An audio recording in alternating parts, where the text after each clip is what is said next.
Naomi Carter arrived at the airport early in the morning, the sky still pale and soft, the kind of quiet time when the world hasn't fully woken up yet. She liked traveling early. Fewer people, fewer delays, and more peace to think. She walked calmly through the sliding doors with a small suitcase and a neat handbag. Her steps were confident but gentle, the way a person walks when they know exactly who they are, but don't need to prove it to anyone. Naomi was in her mid-40s, elegant, warm-faced, always carrying a sense of calm that made people feel safe without knowing why. She wore a simple navy blue suit, nothing flashy, nothing loud, just professional and comfortable. Her hair was neatly tied back, and her posture showed quiet discipline. She looked like a woman going on a business trip, which she was, but no one looking at her would guess the truth. They didn't know she was a federal judge, one of the youngest ever appointed in her state. They didn't know she had spent years fighting for justice, fairness, and equality. They didn't know she had the power to decide cases that shaped people's futures. And most importantly, they didn't know she carried all that power quietly without showing off even a little. She checked her boarding pass again. First-class seat, direct flight, everything confirmed perfectly. She walked toward the security checkpoint, noticing the long line, but she didn't mind. Patience was one of her greatest strengths. She took her place and waited, scrolling through her phone, reading a few messages from her clerk reminding her about a hearing scheduled next week. She smiled softly, thinking about her work. Then she placed her phone back in her bag and stepped forward with the line. But as she neared the front of the line, something subtle changed, not in her behavior, but in the way two officers at the checkpoint started looking at her. Their eyes lingered on her a little too long, their expressions tightened in a way she had seen before in other places outside the courtroom. The younger officer nudged the older one quietly, and they whispered to each other while staring at her boarding pass from a distance. Naomi felt the shift. She always did. Years of courtroom experience had trained her to read people instantly. She didn't react. She simply breathed a little deeper and continued moving forward. When it was her turn, she handed over her boarding pass and ID with a polite smile. "Good morning," she said softly. The younger officer took her documents without returning the greeting. He scanned the ID, looked at her, scanned it again, then frowned. "Where did you get this ticket?" he asked sharply. Naomi blinked, surprised by the tone. "From the airline website," she said calmly. "It's a confirmed booking." The younger officer raised an eyebrow. "This looks suspicious," he muttered loudly enough for people behind Naomi to hear. They started watching, their eyes shifting between the officer and the quiet woman standing in front of him. Naomi kept her voice steady. "Suspicious how?" she asked gently. "It's a normal ticket." The older officer stepped closer, crossing his arms. "This barcode doesn't match our system," he said, which wasn't true. He hadn't even scanned it yet. Naomi noticed the small twitch in his mouth, the kind people get when they decide something about you before learning the truth. She had seen that expression countless times during trials, on witnesses, on lawyers, on defendants, on people who judged her before they knew who she was. The younger officer finally scanned the ticket, but he barely looked at the screen before shaking his head. "Yeah, that's what I thought," he said. "This is a forged ticket?" Naomi stared quietly. "Forged?" she repeated softly. "Sir, that can't be right. Please check again." But instead of checking carefully, the officer sighed loudly, rolled his eyes, and looked at the older officer for backup. "See? I told you something was off." People behind Naomi frowned, whispering, "What's happening? Did she fake a ticket? She looks normal." But Naomi heard none of that. She was too focused on staying calm, too focused on avoiding any sudden reactions. "May I speak to a supervisor?" she asked politely. "This must be a mistake." The older officer scoffed. "A mistake? Ma'am, forged tickets are a crime." She kept her voice steady. "I understand the seriousness, which is why I'm asking you to check again." But they didn't check, they didn't verify, they didn't confirm anything. The younger officer snapped. "You're going to stand here and lie to us?" Naomi felt the sting of injustice, but she didn't let it show. "I'm not lying," she said softly. "Please?" Before she could finish, the older officer grabbed her wrist firmly. "That's enough," he said. "Turn around." The crowd gasped as the officers twisted her around and pulled her hands behind her back. Naomi didn't fight, she didn't shout, she didn't resist. She couldn't believe how fast everything escalated. One moment she was preparing to board her flight, and the next, she was being treated like a criminal. The younger officer pulled out handcuffs, snapping them around her wrists without hesitation, ignoring the shocked expressions of travelers who had watched the whole thing. She felt the cold metal bite into her skin, but she didn't cry, she didn't panic.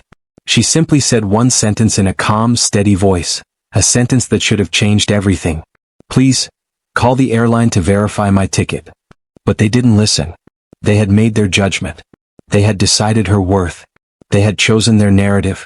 Without knowing, they were arresting a woman who signed court orders for people just like them. A federal judge. Standing silently in cuffs. Waiting for the storm that was coming. The moment the handcuffs locked around Naomi's wrists, the entire mood of the airport shifted. People who had been busy checking their phones or rushing to catch flights suddenly stopped in their tracks, heads turned, whispers spread, and eyes widened with confusion. A woman in line gasped, "Why are they arresting her?" Another man whispered, "She didn't do anything, she was just standing there." Naomi stood as still as she could, her breathing steady but shallow. She wasn't scared for herself. She dealt with far worse in courtrooms, but she was shocked by how quickly two officers had turned something so simple into something so cruel. She tried once more. "Please, check my ticket again." Her voice was calm but trembling with exhaustion. The older officer didn't even look at her. "We already told you, forged tickets are a crime." He snapped, "You're not talking your way out of this."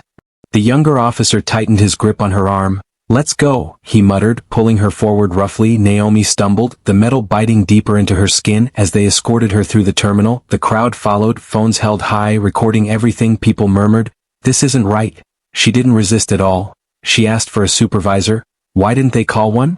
But the officers ignored everyone.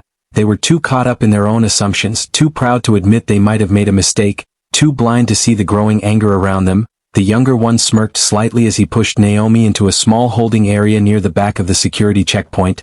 "Sit," he ordered sharply, pointing to a metal chair. Naomi didn't argue. She sat slowly and quietly, her wrists aching from the cuffs. The older officer stood in front of her, arms crossed like he was interrogating a criminal. "Now," he said, "you're going to tell us who gave you the forged ticket?" Naomi took a slow breath. "Sir, no one gave me a forged ticket," she said softly. "I bought it myself from the airline website. It's a legitimate booking. Please call them, they can confirm it within seconds." He shook his head, refusing to consider it. "You think we're stupid?" he said mockingly. "This isn't our first rodeo." Naomi closed her eyes briefly, reminding herself to stay calm. "You scanned it wrong," she replied. "Your device didn't refresh. Please try again." But instead of trying, instead of verifying, instead of behaving professionally, the officer slammed his palm on the table beside her. "Stop lying," he barked. The noise echoed through the room, making a few people in the crowd outside jump. Naomi flinched, but she didn't break. "I am not lying," she said, her voice barely above a whisper. "I have no reason to lie." The younger officer scoffed. "Everyone lies when they get caught." Then he leaned closer with a smirk. "And I can tell when someone's hiding something." His words made Naomi swallow hard. Not from fear but from disbelief. These officers weren't interested in truth. They weren't interested in facts. They were interested in power, control, and intimidation. And they didn't realize they were trying to intimidate someone who spent her entire life standing against injustice. Outside, the crowd grew louder. A man shouted, "Check her ticket." A woman yelled, "She keeps asking you to verify it. Why won't you?" A traveler who worked in IT spoke up, "Those scanners glitch all the time. Just rescan it." But the officers pretended not to hear. They were too deep into their own storyline, and backing down now would bruise their egos harder than any punishment ever could. Then something happened that neither officer expected. Naomi's official ID badge slipped out of her handbag as they had dragged her. It lay on the floor just a few feet away, unnoticed by them, but noticed by someone else. An airport gate agent who had come over to see what the commotion was about. He bent down, picked up the badge, and his eyes went wide the moment he read the words. Honorable Naomi Carter, United States Federal Judge.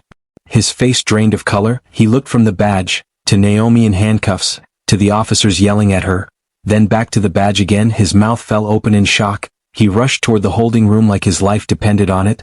"Stop!" the agent shouted loudly, waving the badge in the air. "Stop this right now." His voice boomed across the checkpoint. The crowd gasped. The officers turned sharply, annoyed. "What's your problem?" the older one snapped, but the gate agent didn't look at them. He looked directly at Naomi. "Ma'am," he said breathlessly, "this fell out of your bag." When Naomi saw what he held, her eyes softened. "Thank you," she said quietly. The older officer frowned, snatched the badge from the man's hand, glanced at it, and froze.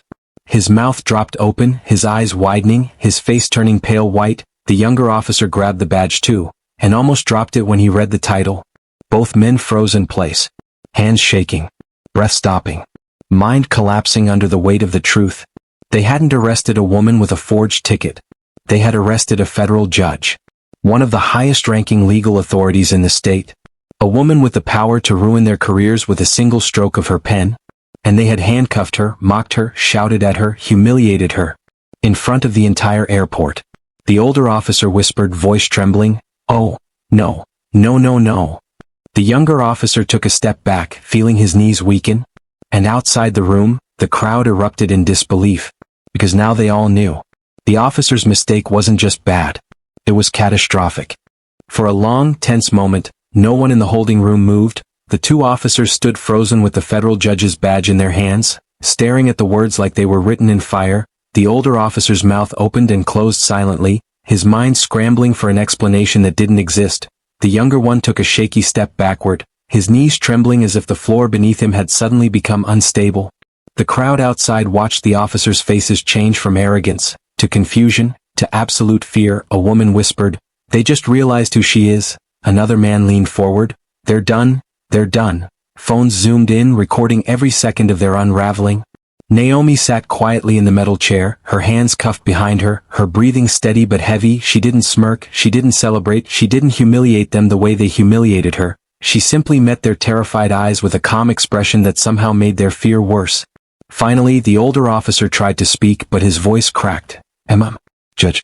Your Honor, we had no idea." He swallowed hard, his throat dry. "If we had known, we never would have." Naomi's voice cut through the air, soft but sharp.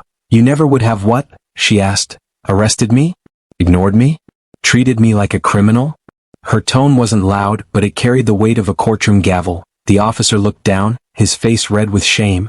The younger officer rushed to unlock her handcuffs, his hands shaking so badly he dropped the key twice. The clinking metal sounded like thunder in the silent room. "Your Honor, I'm so sorry," he whispered. "This was a misunderstanding." Naomi raised her chin. "A misunderstanding?" she repeated. "Is that what you call ignoring me when I asked for a supervisor? Or refusing to verify my ticket?" The younger officer had no answer. His lips trembled as he looked desperately toward his partner, but the older officer looked just as lost. The crowd outside grew louder now, not with chaos but with anger. "You didn't check anything," someone yelled. "She begged you to scan it again. She asked so politely and you treated her like nothing. Fire them." The pressure from outside pushed into the room with every shout, making the officers shrink further back. And then, a new voice cut through the noise, firm and controlled. "What on earth is happening in here?" The airport security supervisor marched into the room, her badge shining under the fluorescent lights. She had clearly been alerted by the growing crowd and the frantic gate agent. When she saw Naomi sitting in a chair with handcuffs being removed, her eyes widened in horror. "Judge Carter?" she gasped. "Your Honor, what is going on?"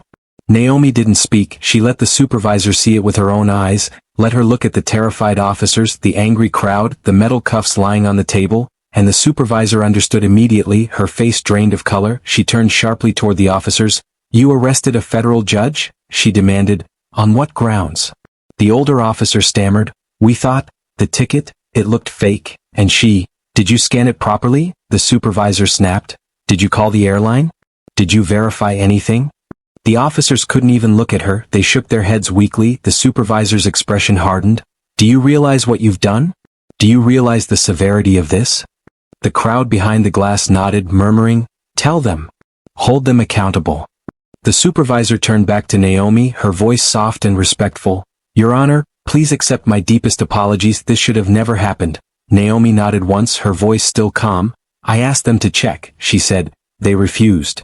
The supervisor exhaled sharply, turning to the officers with eyes full of controlled fury. "You two are relieved of duty," she announced. "Effective right now." Gasps spread through the crowd. The younger officer's knees buckled, and he grabbed the edge of the table, whispering, "Please, please no." The older one whispered, "Ma'am, I have a family." But the supervisor didn't flinch. "Then you should have acted like professionals," she said coldly. "Escort them out." Two airport security guards stepped in, taking the officers by the arms. The younger officer whispered, "Judge Carter, please, can you forgive us?" Naomi looked at him steadily. "Forgiveness is not the same as avoiding consequences," she said softly, "and consequences are coming." The crowd reacted instantly. "Yes, that's right. Respect her." Phones recorded as the officers were walked out, heads down, completely shaken. The supervisor turned back to Naomi. "Your Honor, we will handle everything, I promise." Naomi nodded, rubbing her sore wrist gently. "Thank you, but I need one thing first." The supervisor leaned forward. "Anything?" Naomi took a slow breath. I need the truth documented. Every witness, every recording, every statement. The supervisor nodded quickly. It's already being gathered, she said. People are lining up outside offering testimonies. Your Honor, this entire airport is on your side. Naomi stood up slowly, stretching her hands, her composure solid as stone. Good, she said quietly. Then let's begin. Because the arrest was over? But the real fight for accountability was just beginning. As Naomi stepped out of the holding room, the airport had transformed into something she never expected.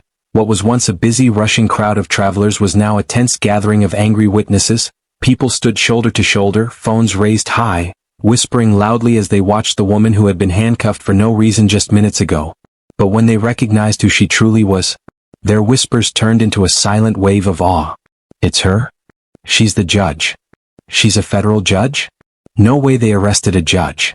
The moment Naomi walked into the open area, the crowd naturally parted for her, not out of fear but out of deep respect. Her calm presence carried a quiet strength that made people feel both humbled and protective of her. She wasn't yelling, she wasn't shaking, she wasn't seeking revenge. She was simply walking with dignity, something the officers had tried and failed to take from her. The security supervisor hurried beside her, nervous but determined to undo the damage. Your Honor, witnesses are waiting on the other side, she said. People want to give statements. Many recorded the entire incident. Naomi nodded quietly. Good. Their voices matter. As they walked, a group of passengers stepped forward, a mother with her teenage son, an older man, a young woman with a suitcase. They stood in front of Naomi like a protective shield. Ma'am, the mother said softly, we saw everything, we're so sorry. Naomi gave her a small, grateful smile. Thank you for speaking up, she replied. It means more than you know. The teenage boy looked down at his phone and whispered, the video already has 30,000 views. His voice trembled with shock but also excitement. Naomi inhaled slowly, not surprised. In this world truth traveled fast. But injustice traveled even faster. The older man stepped closer. Judge Carter, he said, I recognized you earlier, but I didn't want to assume. He took a deep breath. You handled this with more grace than most people ever could. Naomi nodded in respect. Thank you for your words, she said softly. It was difficult, but staying calm was necessary. Behind them, the airport agents and security guards scrambled to fix what had become a public relations disaster. The officers who arrested her were already being escorted through the terminal and out of public view. One of them broke down crying as he walked past the crowd, his career slipping away by the second. Travelers filmed them with unforgiving eyes. This is what happens when you treat people like trash. A woman muttered, they never even listened to her, said another. The officers didn't respond, they couldn't, they were too ashamed. Meanwhile, the supervisor led Naomi to a small waiting area where several witnesses had formed an organized line. Your Honor, the supervisor said, these passengers want to give their statements to you directly before recording them officially. Naomi nodded again, grateful but still carrying the weight of the moment in her chest. I'll hear them, she said.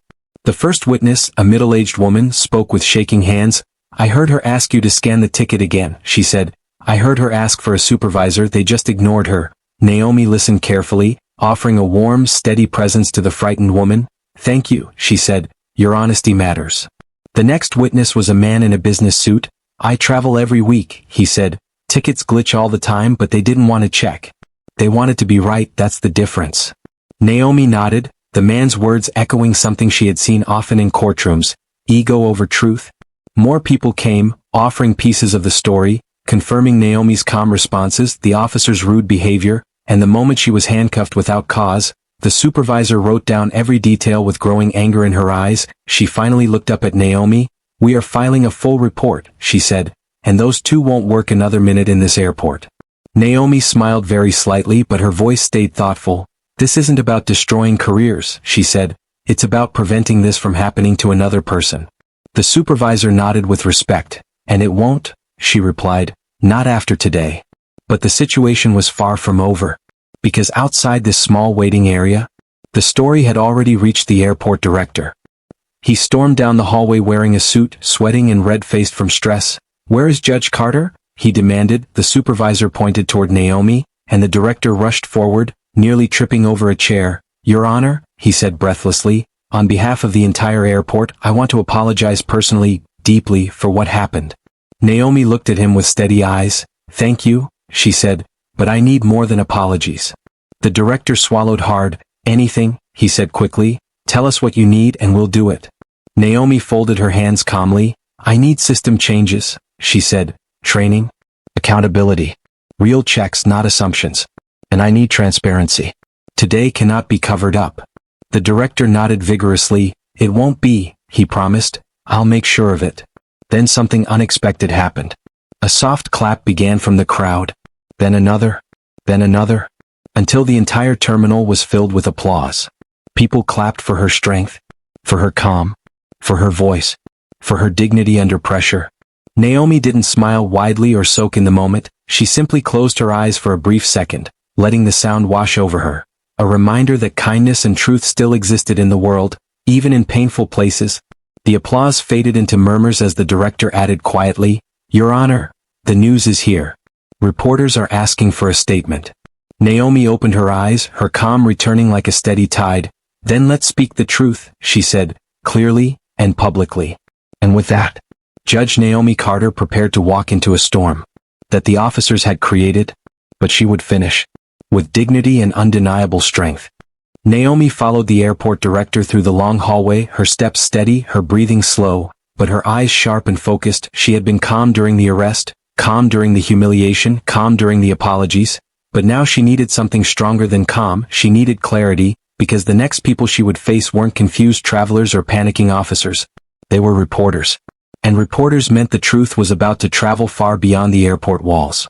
When they reached the main entrance, the doors opened automatically, and a burst of noise hit her like a wave. Dozens of cameras pointed toward her, microphones lifted high, reporters shouting questions over each other. People from the crowd pressed forward, desperate for a glimpse of the woman who had turned the entire airport upside down. Judge Carter, can you tell us what happened? Your Honor, were you racially profiled? Did the officers know who you were? Are you pressing charges? Do you feel unsafe traveling now? Naomi didn't answer right away. She stepped forward until she stood in the middle of the flashing cameras and frantic voices, and suddenly, as if her presence alone commanded the space, the noise began to soften, one voice at a time, until the crowd fell into an expectant silence.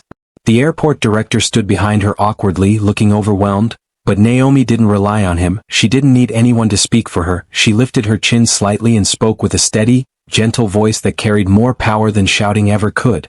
This morning, she began, I came here for a simple flight, just like any traveler. Her voice was calm, but every word felt sharp, filled with meaning. I handed over a valid ticket, she continued, and I asked for one thing, for the officers to verify it. Cameras clicked rapidly, reporters scribbling notes in a frenzy. But they refused, she said softly, not because the system failed, but because their judgment failed. A ripple of emotion moved through the crowd. Some nodded, others frowned, a few looked angry. They assumed my ticket was forged, Naomi continued. They assumed I was lying. They assumed I did not belong where I stood. The director lowered his head in shame. Naomi kept going, her voice strong but never shaking. They ignored my words. They ignored the truth. They ignored the basic respect every human being deserves. A reporter raised his hand gently. Your Honor, did they treat you differently because of how you look? Naomi took a slow breath. I believe they treated me based on assumptions, she said carefully. Assumptions built on appearance, not fact. The crowd murmured softly. They understood exactly what she meant. Another reporter leaned forward. At what point did they realize you were a federal judge? Naomi's eyes lowered briefly. Not until after I was handcuffed, humiliated, and dragged through the terminal, she replied. Gasps filled the air.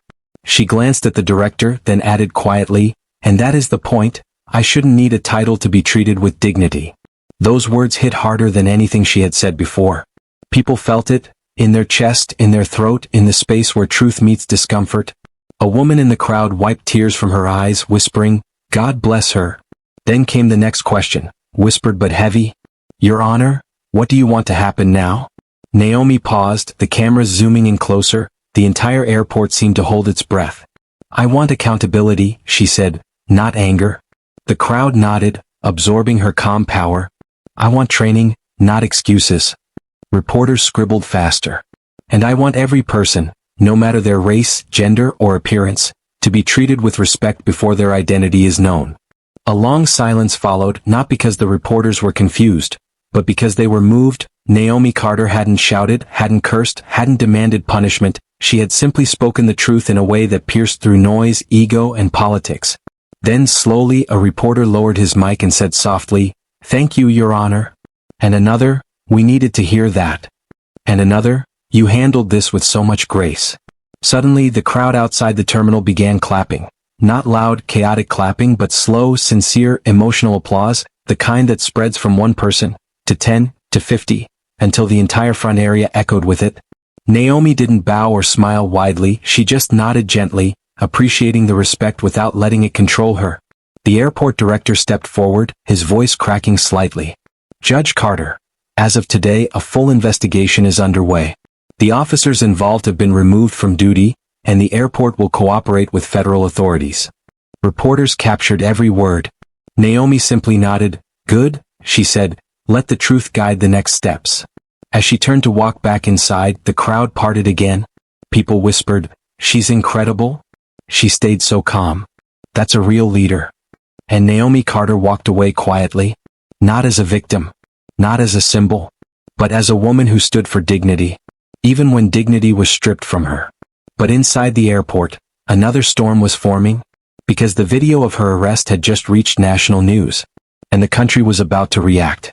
By the time Naomi stepped back inside the airport, the world outside had already started spinning faster than anyone expected. Her arrest video, only 1 minute long, was now spreading across social media with unbelievable speed. Travelers who had recorded the moment posted it with captions like, "Judge arrested for nothing, this is what profiling looks like," and they didn't listen until it was too late. Within just 20 minutes, the video reached 100,000 views, then 200, then 500,000 comments exploded nonstop. "This is outrageous. She stayed so calm. Those officers need to be fired. She's a federal judge? Imagine treating a judge like that. Imagine treating anyone like that." People across the country were waking up to the story, retweeting, sharing, tagging officials, demanding answers, demanding justice, demanding accountability. News anchors started interrupting regular programming to report the breaking airport incident. And Naomi had no idea yet that her name was trending nationwide.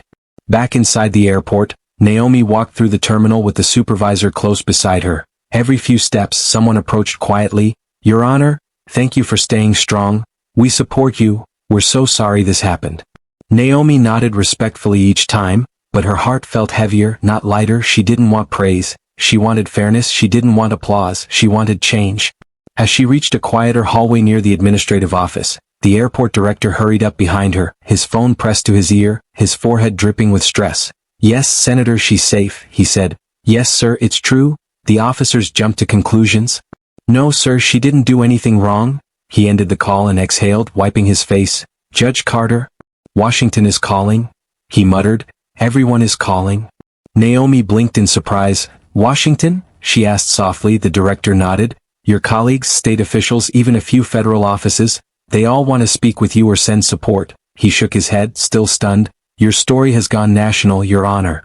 Naomi stood very still, staring at the floor for a long moment, not out of fear but out of deep thought. She never wanted attention. She wanted justice, but with the world watching, justice suddenly felt closer than ever.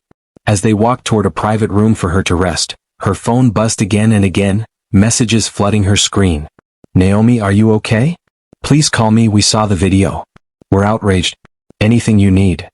Judge Carter, the Chief Justice wants an update." She put the phone away, her mind swirling with everything happening at once. She didn't want to focus on the noise. She wanted to stay grounded, stay humble, stay herself. Inside the private lounge, she finally sat down, letting out a slow breath she'd been holding since morning. Her wrists still hurt where the handcuffs had dug into her skin. The marks were faint but visible. A quiet reminder of how easily dignity could be bruised. The supervisor entered again, carrying printed statements from witnesses. "Your Honor, people lined up to give official testimonies," she said softly, handing her the stack. "They want their voices to be heard." Naomi took the papers carefully, flipping through each page slowly, reading the words of strangers who stood up for her when the officers wouldn't. Her chest tightened with emotion. She wasn't alone, she was never alone. Suddenly, the door opened again, and the airport director hurried in with panic in his eyes. "Judge Carter, we have a situation." Naomi looked up calmly. "What kind of situation?" The director swallowed. "The unions are calling. The press is outside asking for the officers' names. Protesters are already gathering at the station. And the governor just tweeted about you." Naomi stood, her voice soft but firm.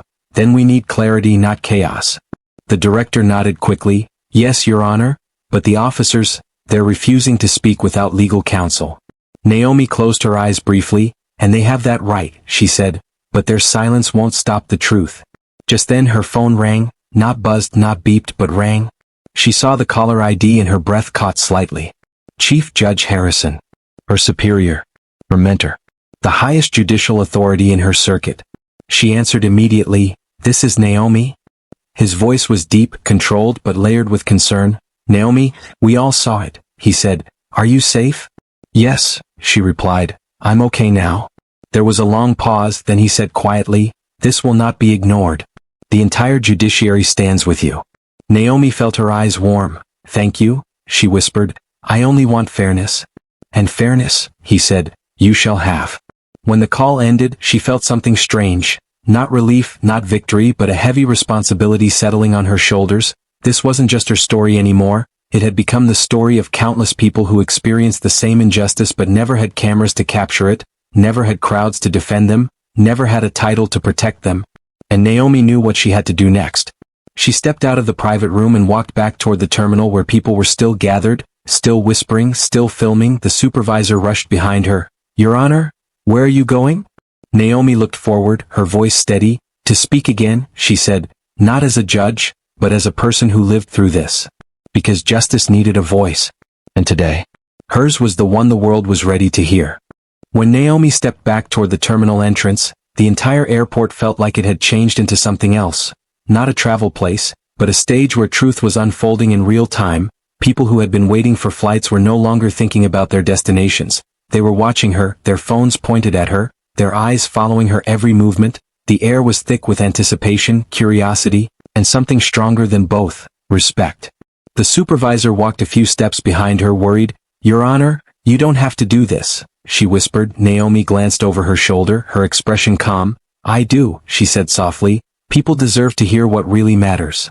As Naomi stepped outside again, the crowd clapped gently, not loud, not chaotic, but warm, like encouragement from people who felt connected to her story. Reporters noticed her presence immediately, microphones rising like a field of metal flowers, cameras zoomed in, capturing every detail. The slight redness on her wrist, her steady breathing, her composed expression despite everything she had endured. A reporter asked first, Judge Carter, the nation is watching. What do you want them to understand most? Naomi lifted her eyes toward him, and something about the way she looked made the entire crowd lean in closer. I want people to understand that what happened to me today, she said slowly, happens to many people who do not have cameras, witnesses, or titles to protect them. Those words hit the crowd like a quiet explosion. People lowered their phones, realizing the depth of what she meant. She continued, I was handcuffed without proof, without verification, without respect, not because of who I am, but because of who they thought I was. A woman in the background wiped tears from her cheeks, whispering, Yes, yes. Naomi didn't raise her voice, but she let her words flow like steady water carving through stone. They did not listen when I spoke. They did not check when I asked. They assumed I was a criminal before they knew anything about me. She paused, letting the truth settle in the air. And if my badge had not fallen out of my bag, I would still be sitting in a holding room, accused of a crime I did not commit. Gasps rippled through the reporters. A man muttered, My God. Naomi's eyes softened. I am grateful people recorded what they witnessed, she said, because it protected me, but this should not be the requirement for dignity. The airport director stood behind her, shame in his eyes, but he didn't interrupt. The crowd listened to Naomi like she was delivering a powerful speech in a courtroom rather than an airport walkway. Then a reporter asked the hardest question, the question the country was waiting for. Your Honor, what should happen to the officers who arrested you? Naomi took a slow breath, her gaze steady. I do not want revenge, she said. I want accountability. Cameras flashed rapidly. I want them to receive proper training. I want them to understand the weight of their actions. And I want a system that does not depend on luck for justice. Her voice carried something deeper, the kind of wisdom that came from years of judging cases, listening to victims, and understanding the broken places in society. I forgive them, she added softly, but forgiveness does not erase consequences. A soft murmur spread through the crowd, not outrage but admiration. Naomi wasn't just calm, she was powerful in a quiet, unshakable way. At that moment, the airport director stepped forward, clearing his throat. "Judge Carter, the airport has decided." Naomi gently raised a hand, stopping him. "This is not about my position," she said. "This is about every traveler who might be treated unfairly tomorrow, next week, or next year." A trembling voice came from the crowd, a young woman holding a baby. "Your Honor," she said softly, "you spoke for all of us today." Naomi looked at her, eyes warm. "I spoke because someone needed to," she replied. Just then, the crowd parted as a group of uniformed officers approached. But not the ones who had arrested Naomi. These were higher-ranking officials, their posture rigid, their expressions serious. The chief stepped forward and saluted Naomi respectfully. "Judge Carter, on behalf of the department, we offer our deepest apologies," he said, "and we want you to know the 2 officers involved have been placed under full investigation." The crowd murmured, some clapped, others nodded solemnly. Naomi simply said, "Thank you, Chief. But please understand, justice isn't served by protecting me. Justice is served by protecting everyone." The chief lowered his head, moved by her words. At that moment, Naomi's phone buzzed again. She glanced at it. The video had now reached over 5 million views. News outlets, senators, civil rights groups, legal associations, all were speaking up. Her story had become a national conversation. A mirror held up to society. A reminder that titles don't define human worth, humanity does. Naomi looked back at the crowd and offered them a gentle, hopeful smile. "Let today be a beginning," she said quietly, "not an ending." The crowd clapped again, louder this time, not for drama but for truth. Naomi walked back inside the airport with slow, thoughtful steps. Her heartbeat steady, her spirit strong, because she knew the world had heard her, and the world was finally listening. For the rest of the day, the airport felt like the center of the entire country. Every news channel flashed the same headline across screens. Federal judge wrongfully arrested at airport. Viral video sparks national outrage. People at home paused their routines, watching the footage of Naomi in handcuffs, watching the officer's careless behavior, watching her calm voice asking them to verify her ticket, and being ignored. Families gathered in living rooms shaking their heads. Social media exploded with hashtags, and millions of strangers who had never met Naomi felt connected to her pain, her strength, and the quiet dignity she carried through chaos. Inside a private airport suite, Naomi finally sat down in a soft chair, exhaustion settling into her bones. She had spent hours speaking to reporters, airport officials, federal leaders, and witnesses. Her body felt heavy, her wrists still sore, but her spirit remained steady. The supervisor returned to the room, handing Naomi a small tray with tea. "Your Honor, you haven't eaten all day," she said gently. Naomi smiled warmly. "Thank you," she replied, lifting the cup. The warmth steadied her shaking fingers, reminding her she was still human beneath the title, beneath the national attention. Moments later, the airport director knocked softly and stepped in, holding a document folder. "Judge Carter," he said quietly, "the official report is ready, if you'd like to review it before we send it to the authorities." Naomi nodded. "Let's see it." He handed her the report, dozens of pages filled with witness statements, timestamps, video links, and officer actions. Naomi flipped through slowly, reading each piece carefully, her eyes lingering on the page describing how she was handcuffed without verification. Then she turned to the witnesses' accounts. A mother who wrote, "She begged them to check her ticket." The IT worker who wrote, "The scanner glitched, they didn't even try again." The teen who wrote, "She stayed calm even when they yelled. She was scared but brave." Naomi inhaled deeply, feeling tears sting the corners of her eyes. Not from anger, but from the kindness of strangers who stood up for her even when they didn't know who she was. She closed the report. "Thank you," she whispered. "This will help more people than just me." But the world outside wasn't finished with her story. Because at that same moment, across the country, protests were forming in front of police stations. People held signs with her name, chanting, "Respect before rank. No more profiling. Everyone deserves dignity."